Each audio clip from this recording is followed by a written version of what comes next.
science knowledge only adds to the excitement, the mystery, and the awe of a flower. Evidence is evidence. It's public, everybody can look at the evidence and assess it, and eventually, if there's enough evidence, come to the same conclusion.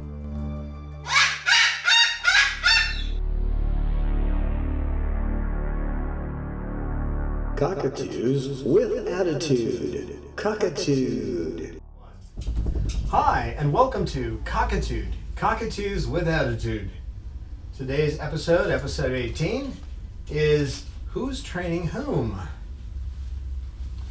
We're going to go over the basics of training, and today this room is loaded. Roman's trying to eat my shoulder right now. He's actually training me because if he tries to chew on my shoulder a little bit, I reach over and pet him. So the question of who's training whom is pretty obvious there. Right, Rome? Right, Roman?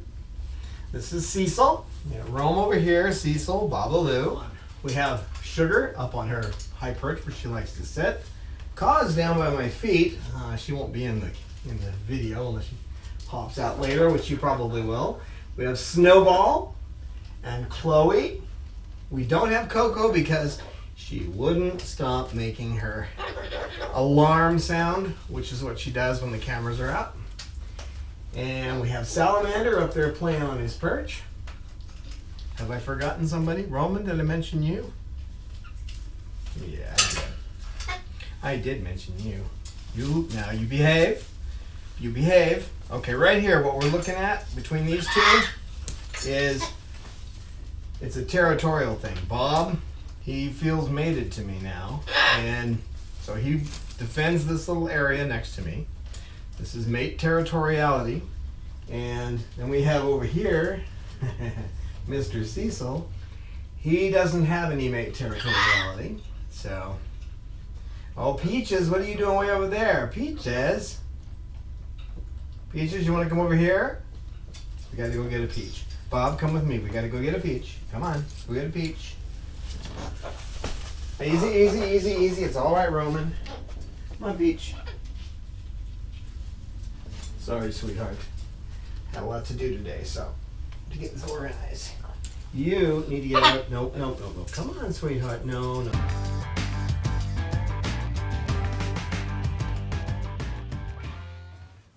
Hi, today we're going to train Roman, and we're going to teach him to shake. And Roman has certain basic things that we're going to use. He loves to come over to you. He loves to be held. So I'm going to use that to get him to raise his foot.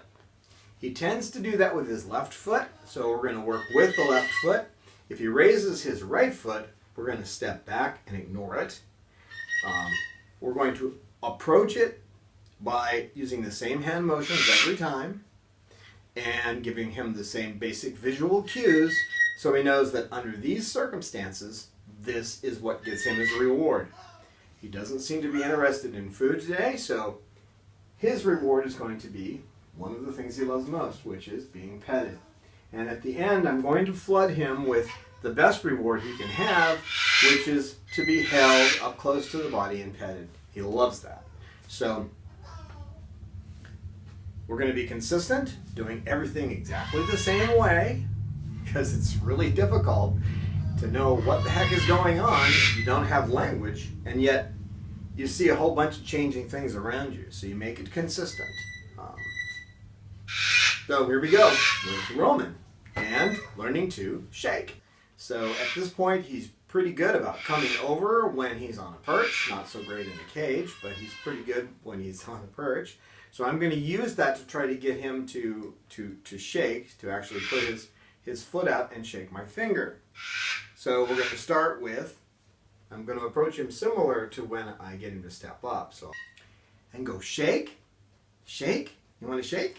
Oh, shake. Oh, no, not all the way up. Not all the way up. That was good, though. That was good. Good bird. A good bird. A good bird. Okay, shake. Very good. Good boy. Good boy. Okay. Now, the hard part with him is teaching him not to come all the way over. Shake. Shake. Shake. Good boy. Good boy, Roman. Excellent. Good bird. Yay. Shake my finger. Shake. Shake. Shake. Shake. Come on. Shake. Come on. Shake. Shake. Shake. Come on. What are you going away for? As he's walking away. What's the matter, Roman? You want a treat? Would you like a treat? You don't? Okay. Let's do shake. Shake. Shake. Oh, that's a good bird. That's a good bird. That's a good bird. That's a good bird. He wants to come over pretty bad, so getting him to just shake for a pet. I gotta preen something here too. Just getting him to shake for a pet and not coming over is what I'm working on at this point, so he understands what a shake is.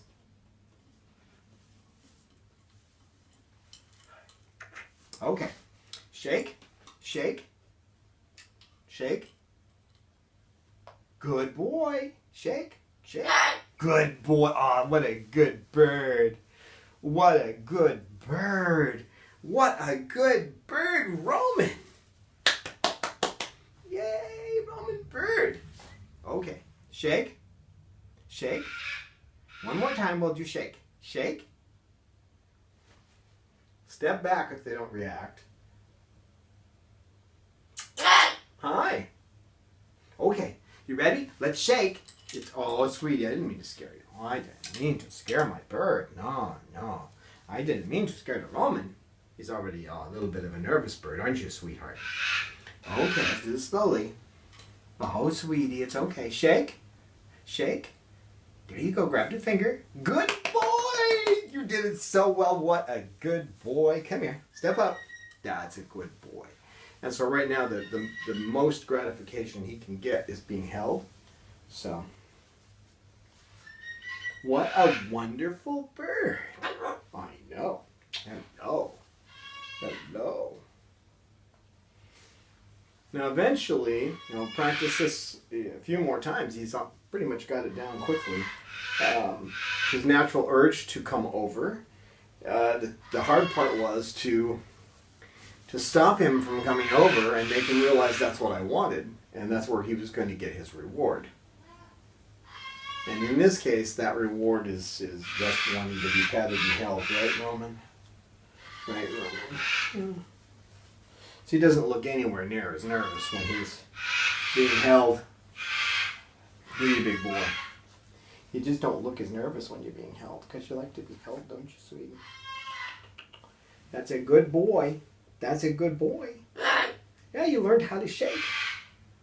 Yes, you did. And when you're teaching a bird, you want to always approach the same way. So in other words, if I'm training him, at one point you saw where he tried to lift the other foot. He tried to lift his right foot instead of his left. And I didn't take that. Because if I make him confused as to which foot he has to lift up, then he's not going to know what to do.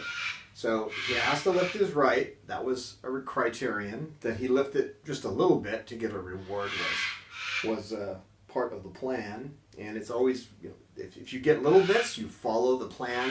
A little bit of the foot lifting, a little bit more, a little bit more. If they lift it all the way up and grab a hold of your finger and let you shake it, then at that point, you're done. So then you give them a whole flood of reward. But when you approach, you want to approach with the same hand, doing the same motions, on the same perch, in the same room, with the same environment. That way they know that it's a training session. He didn't have that opportunity today. He doesn't normally get trained with cameras all around him. And he was a little nervous from all the cameras. It doesn't make it easy for him. You want to make sure that you follow the basic rules of approaching the same way, always making sure that you make your motions in the same manner, use the same words, and give the same responses to different situations. So if he doesn't respond, he sits there and he doesn't do anything. If you notice, I just backed away. And then when I approached him again, he got scared, which most likely was just the cameras. But Then you approach back up and you produce the same thing, you say the same thing until you get a response. If you don't get the response you want, in this case, you could touch the foot.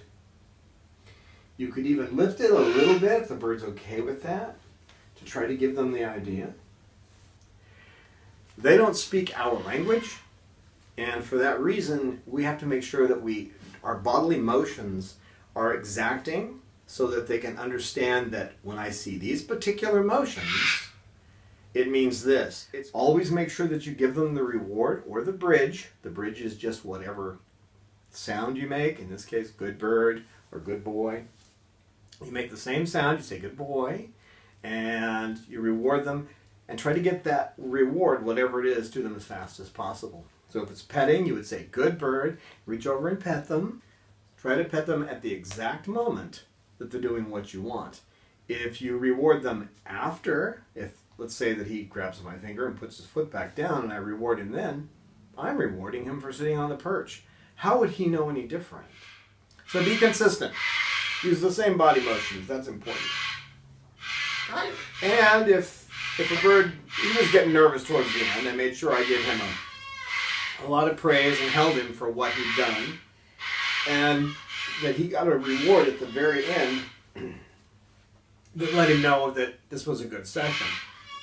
And that's important. You need to do that so that the next time they come to train, they're going to want to train. They know they're going to get what they want, right, Rome? Yeah, Rome says, yeah, I just want to be petty. Yeah. So, good luck with your training, and just remember, everything's in small steps. You plan it in small steps. If they make a jump and they do it exactly what you want, flood them with a whole bunch of praise, give them their treat, and make sure you throw that bridge in there so they know why they're being given the treat.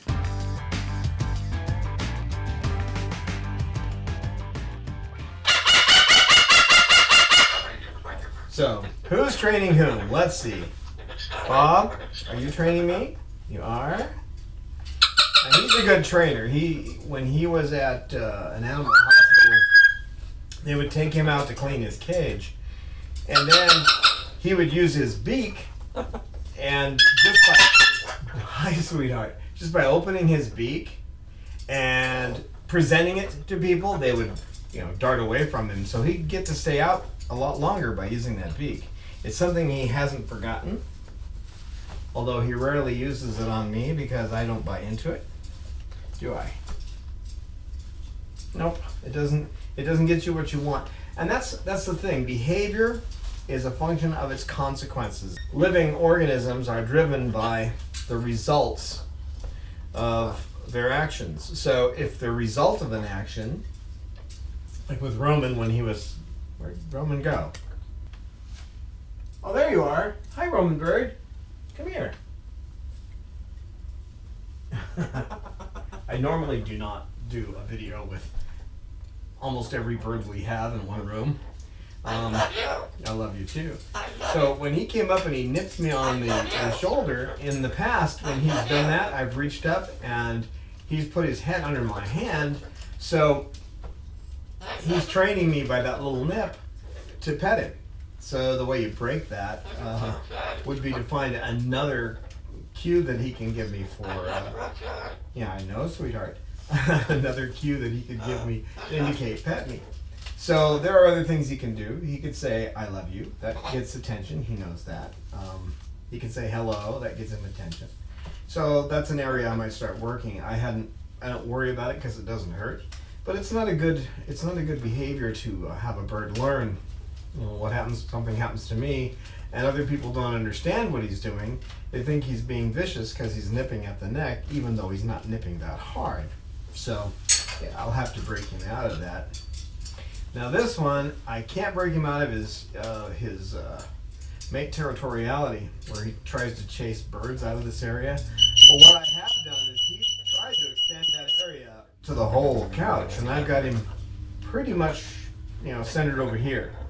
He's allowed to defend this area, but he's not allowed to defend over here. And the way I break him of that is just if he heads over in that direction, I pick him up and put him back here. If he continues to do it, and he continues to chase after birds on this side, I put him in the small cage over here, which is a timeout cage for 2 minutes. And he doesn't like being in the timeout cage. None of them do. And it's rare that I use it. But with him, you sometimes just have to impress on him that he can't do certain things, and that's the only way that works on occasion. You tell him there, salamander. Hey, Chloe, what are you doing up there? Chloe, girl.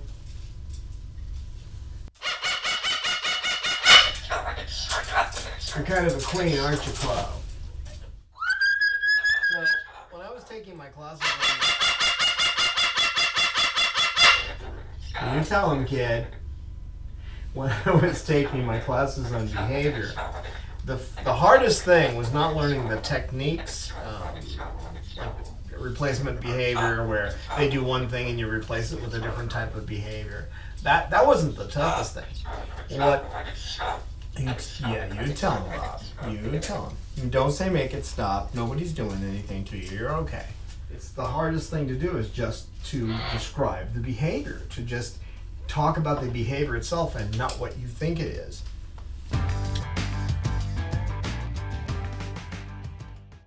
For example, if you think, well, Mary is selfish, and she asks and asks and never gives me anything back for all the effort I do. She's a terrible person and I don't want to work with her. Maybe she's just got out of a divorce, she's in a new job, she just moved into town. There's so many different factors that we'll never know. Just labeling this person as a nasty person you don't want to get to know could be just the opposite of what you want to do. So labels can really work against you. Even if you said she was a nice person, that could work against you, because if you later found out that she was hired to cull the people in the business down to a certain number, and that your confiding in her could have caused you to lose your job. Just putting labels on things isn't a good idea. You want to watch behavior. We can never really know what's going on in somebody else's life. And so how can we train them if we don't know how they feel or think? What we do is we use what we see. We use their behavior kind of as a compass. So we don't want to say that's a mean bird. We don't want to say that's a sweet cockatoo. What we want to do is toss away the labels and instead look at exactly what they're doing. If they are leaning forward with their crest up and the feathers on the back of their neck out, or if they're turning their head from side to side, darting their eyes, that's what we want to see, and we're going to use that to start working with them. So how do we start seeing this behavior? We start by changing how we speak, by describing behavior, and by avoiding labels. And once you get rid of those labels, you realize that you don't have any mean birds. What we have is birds with changeable behavior. It's impossible to work with a mean bird. You can work with a bird that misbehaves, though, a bird that screams, a bird that bites. So if you go to put your hand in a cage and a bird lunges at you and you pull your hand out of the cage, well, that's probably what the bird wants, is trying to get your hand out of its cage. You might at first just open the cage door and entice them out with their favorite treat by putting it on a perch that's next to the cage. In order to start doing all this, we're going to need to know a little bit about wild behavior, how they behave in the wild.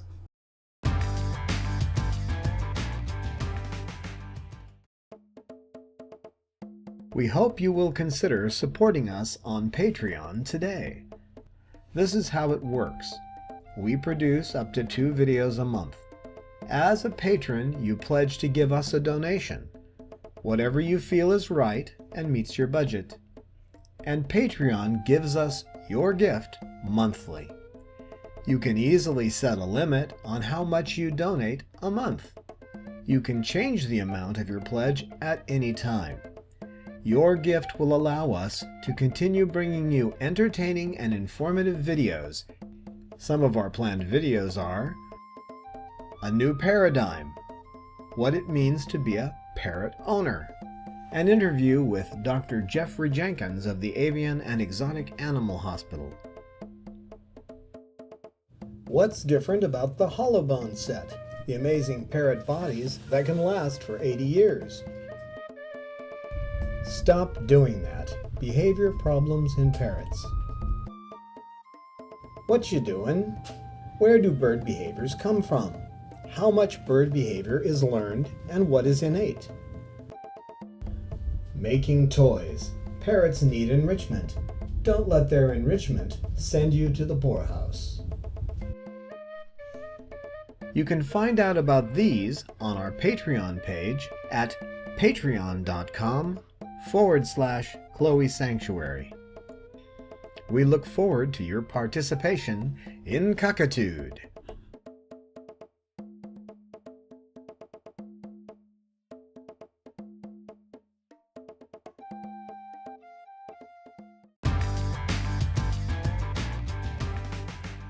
So, in the wild, they would normally come out of their roosting areas, get to a high point, look over the area to see what's going on in their area.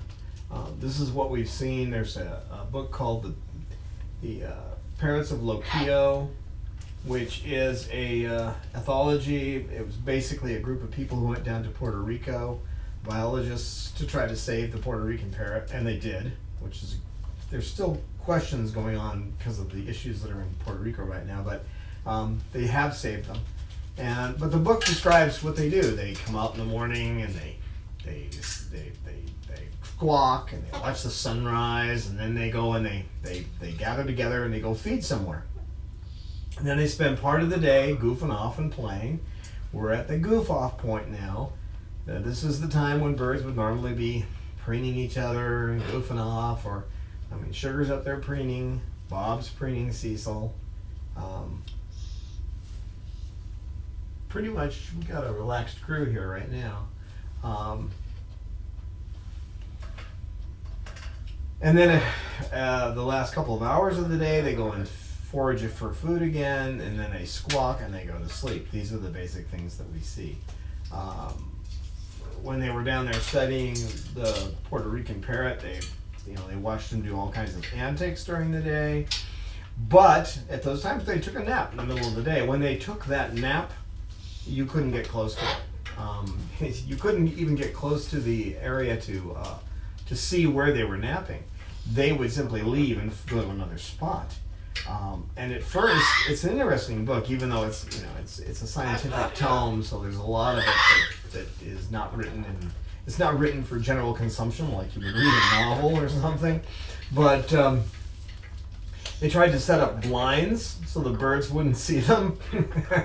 And that was just a joke. It was a joke because the birds were never fooled. The birds had no problem with them staying in those little blinds, but they kept an eye on them. They had, they watched, and those, you were agreeing with me. If the people came out, then they'd keep an eye on them. If they did something that the birds didn't like, the birds would take off. So the blinds never worked, which is interesting. These guys are pretty smart.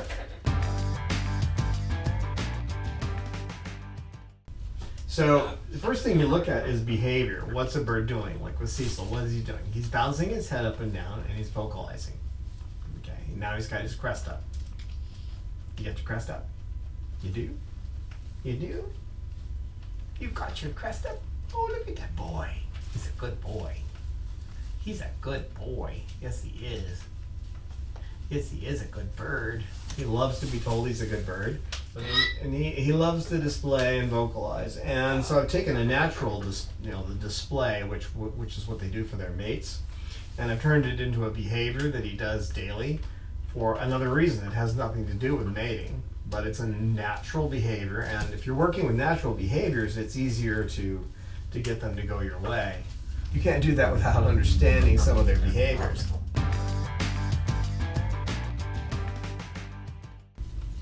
Now the next thing to do with these guys is to find whatever their favorite food is, and normally the treats are going to be food. Not always. Sometimes this, for example, Roman doesn't want any kind of treat. He just wants to be petted, and he'll ask for that. He'll come up and say, "I love you," and then he just wants to be petted.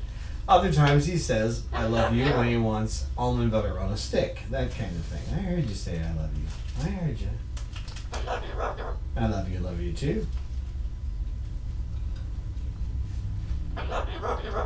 So you find that one item, I love you too.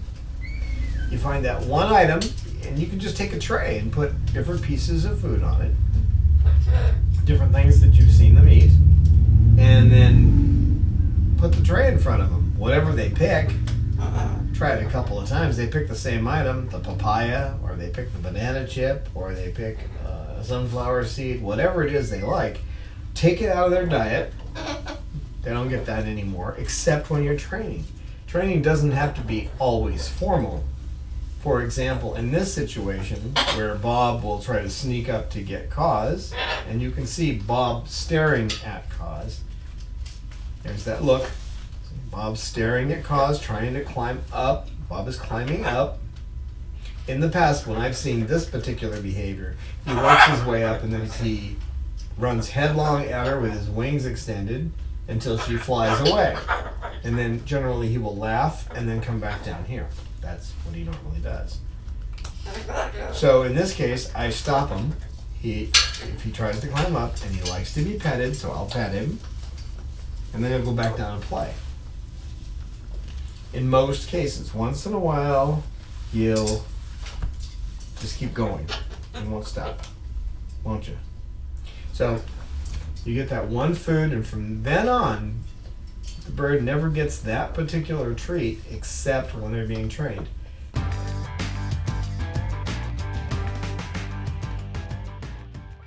And if you've got a bird, let's say, that nips you after you've been sitting in 5 minutes in a chair, and it's become kind of a thing. About every 5 minutes, the bird will turn around and nip you. What you can do is about every 3 minutes then, and you want to get it right on the schedule. If say the bird likes papaya, you have a little tiny piece of papaya, and you offer the papaya to the bird at the 3-minute interval. So what you're doing is treating the bird for behaving, doing anything other than biting. Okay? Within limits. So if the bird doesn't bite in 3 minutes, it gets a treat. If the bird nips you, it doesn't get a treat. They're smart. They'll figure it out. That you're rewarding a behavior other than the one you don't want. So if Roman was nipping my neck and now he's down here on my leg, he sits there for 3 minutes and I give him a treat. Just a little treat for doing it. In his case, petting is all I have to do. But with most birds, you would be giving them a little piece of papaya, a piece of banana chip, or a sunflower seed or something like that during that period. And then you can extend it, so don't do it fast, because they seem to have a better sense of time than we do. But you can slowly extend that so that it's 3 minutes and 10 seconds, then it's 3 minutes and 20 seconds, and eventually it's 5 minutes. And then that was the period where the bird was biting you, so you extend it, to 5 minutes and 30 seconds, 6 minutes, 7, 8, 10, till you get to 10 minutes. And then what you can start doing is giving the bird that little treat intermittently on occasion. Eventually, you can reach a point where you can stop giving that treat as a reward for the behavior, and it will have subsided.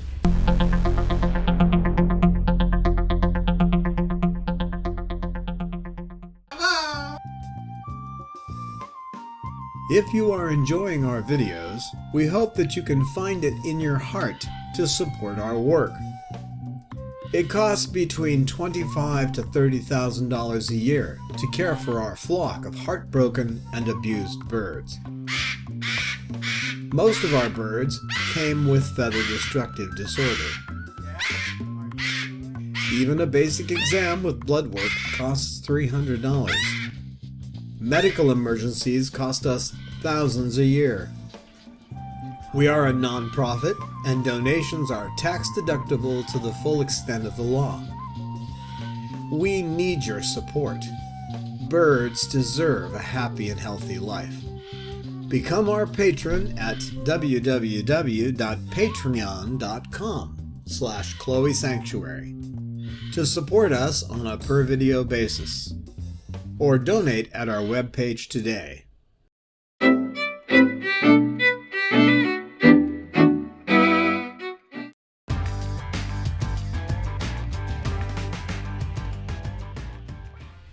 The first thing we generally train a bird to do is not step up, although you will see on the internet quite often they'll say about that's the first thing you teach. I love you too, Roman. But the first thing you want to teach, and again, I'm petting him right after he says I love you, so I'm trying to encourage the I love you for a pet rather than the nip, okay? And he likes petting, so he appreciates that as much as he does his almond butter treats. You want to find the treat that they like and take it out of their diet and use that to train them. And the first thing you want to train is targeting, which is basically you put the treat in your hand and you present it like so far away from Cecil. He takes the treat. And then the next time he's a little farther away and he walks over a step to get it. Then where he has to take 2 steps. And eventually where he'll go high, stretch up high for it, he'll go down low for it, he'll follow your hand to get the treat. And that targeting really helps because when you go to teach them to step up, you can put your hand out with the treat like that, and they're used to going for the target. So you see how that draws them in. Now, talking about somebody who is trying to get to someone, yeah, and being sneaky, come here. Come on, come here. You're being sneaky. You're being sneaky. Now, observing. He tends to be looking around back over here. He's trying to get. He's climbing up and going around behind me. He's paying attention to me. He's observing when I am off in another world talking to the camera over here and trying to just work his way up and around. Aren't you? I could break that by simply having a treat there. So when he starts to climb up like that, simply drawing his attention to a treat and getting him to target to the treat. After a while, he's probably going to be manipulating me. Come here. He's probably going to be manipulating me all the time, but that's better than having him attack cause. And when I say attack, he just chases her away. He doesn't hurt her. The only issue we have here that's a major problem, and she's not in here with us today because she attacked Bob while he was in a timeout cage, is Simone. Simone's a delicate little thing. It's all right. It's all right. It's all right, sweetie. It's okay. What are you doing? What are you doing?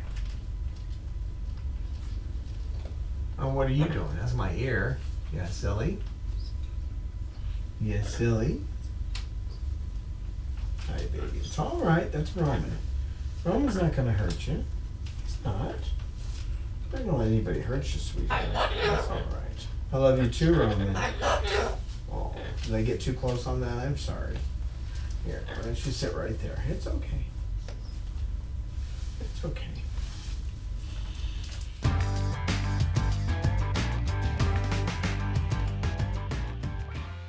One technique is simply to put something in their beak so that they can no longer do a behavior like biting. For example, if a bird likes almonds and they like to break apart an almond in its shell, if you have a bird that tends to step forward, open its beak, and lunge at you, then what you might want to do is, if they like almonds, is when you can see that they normally start to do that, or like let's say they raise their crest and they start taking steps towards you, that's the first what you normally see in the behavior. Then what you do is you hand them an almond they like. Now at that point with the almond in their beak, they're not going to be able to bite you unless they drop the almond. What's the matter? What's the matter? What's the matter, Bob? You okay? You okay? Yeah, big boy. So what you're doing is reinforcing an incompatible behavior. Having a almond in your beak is incompatible with biting. So if the bird really does like almonds, then odds are you'll be able to pick the bird up at that point and they'll chew the almond on your arm and you have diffused that whole situation.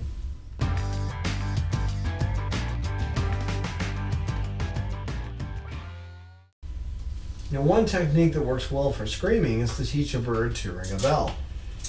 And if you have them, you teach them to ring a bell up on a perch. You hang a bell over the perch. You can just drill a hole in the wood and put something there to hang a bell from. You teach them to ring the bell simply by having them, like using the target technique. You put the treat over where the bell is, and when they take a step towards the bell, you give them the treat. Eventually, you stretch it out so that they walk all the way over to the bell, and then you get them to tap the bell. And when they start, you only give them the treat when they ring the bell. You take these baby steps to teach a bird to walk over to a bell and ring it. And then what you do is you have another bell that's exactly the same in their cage, and when they start screaming, like Bob will do, he'll do his every 2 seconds, and he'll just go on like that for hours if you don't find a way to stop that behavior, to replace it with something else. So then what happens is that when they start screaming, you say, ring the bell, which is the cue you've used when they ring the bell. When they are about to do it, you say, ring the bell, they ring it, you give them a treat. So after a while, they associate ring the bell with ringing the bell. So now you've got a bird in the cage that's starting to scream. And what you do is you say, ring the bell. You don't do anything else, you just say ring the bell. And if they don't ring the bell, you just ignore them. When they do ring it, you run over and give them their treat, whatever that little treat is. You might want to carry those in a pocket so that you have them ready to go for that situation. So then what happens is that you have a bird that learns that screaming doesn't get your attention, but ringing the bell does. Now you have to run over pretty fast, and you can't just ignore them when they ring the bell, because it's not going to work. You have to reinforce the bell ringing. Then slowly you can start to fade that behavior. What we mean by fading is that you stop running quite so fast. You slow your pace down a little bit to come over and give the treat. And then eventually, over a period of a week or two, you can get it to the point where you'll be able to just say from the other room, hi Bob, good boy, and that's it.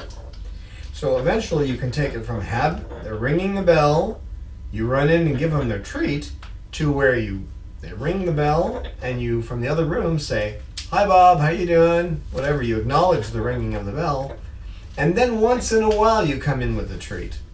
You have to be careful when you do it, because if you try to fade the behavior too fast,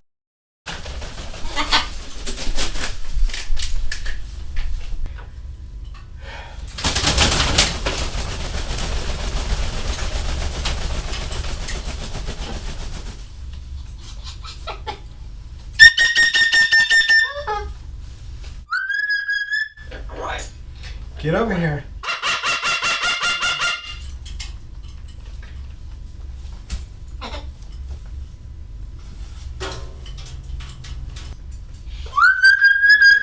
Well, we had a slight explosion of birds flying across the room, so... Whoa! That's close.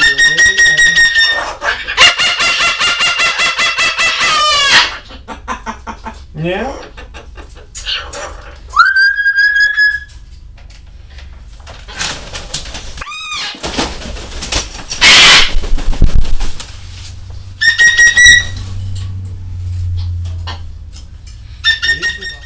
You must be careful when you're fading, because if you go too fast, they may think that you're no longer reacting and that their bell ringing isn't working, at which point they may go back to screaming.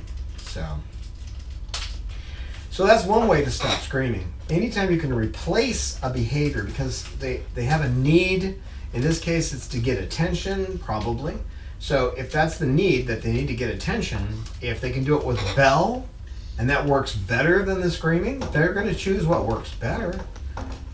So and it can be any kind of behavior. Bell's an easy one to think of, but it can be any kind of a behavior taught that can replace it. So if, for example, they only screamed when you were in the room on the computer, then you could use something else. You could have them where, if they're always where you could see them, you could have them bob their head up and down to get your attention.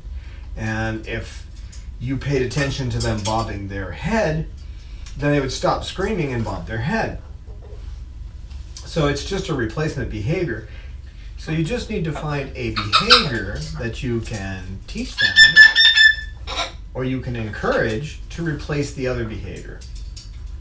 And some people will say, and we hear this a lot, that if you just ignore screaming, that they'll stop screaming. Well, that's not necessarily true. Because if you're walking down the street and I yell your name, "Hey, Bob," and you don't turn around, and then I yell it louder and you don't turn around, and eventually I scream it at you and you turn around, what that does is it encourages the bird to actually increase the level of their behavior. So if you have a bird that's screaming and you ignore them, but you accidentally walk into the room just as they start to scream loudly, you're now reinforcing that screaming behavior. So it's always best to replace a behavior like that.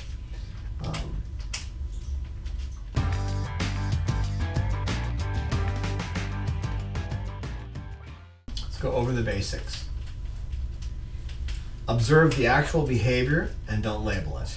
So when you see a bird that runs at you, wings out, beak open, coming right towards you, that's not a bird that's mad, that's attacking you. That's a bird that's running at you, beak open, wings out, okay?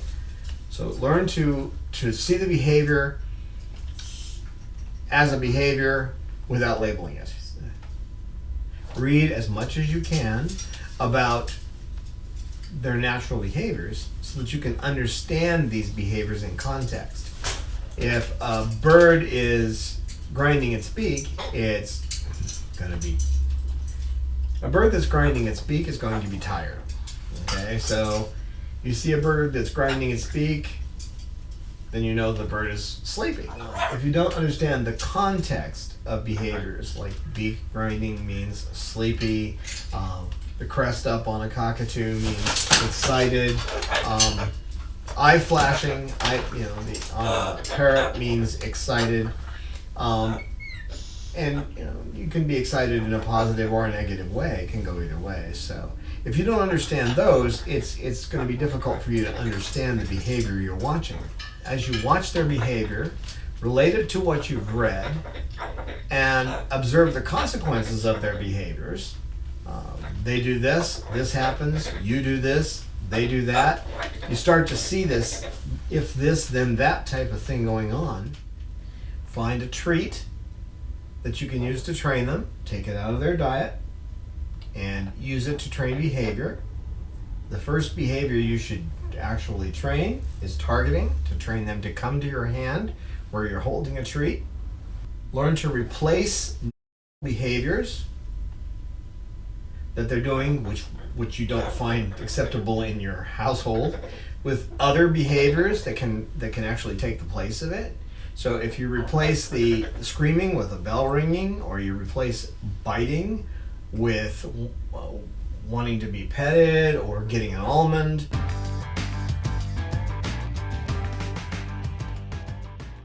What kind of behaviors have we modified or shaped around here? Well, Bob attacking other birds, or actually chasing them away. I couldn't call it an attack, but chasing other birds away. We've used these tools to modify that, haven't we, Bob? Also, taught Bob to be able, and all the other birds around here, to be able to go to the vet, to be able to flip over, to be able to get those wings out. So we can examine the wings. Yeah. On either side. To be able to look in that beak. Let me see in there. Good boy. Thank you for watching Cockatoo. Cockatoos with Attitude, episode 18. Who's training whom?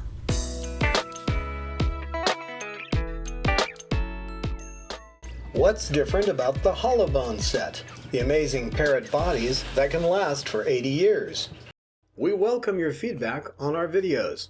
We look forward to your insights, tips, questions, stories, and pictures. You can email us at cockatude@chloesanctuary.org, reach us on Twitter @Chloe Sanctuary, and join with us on our Facebook Chloe Sanctuary page.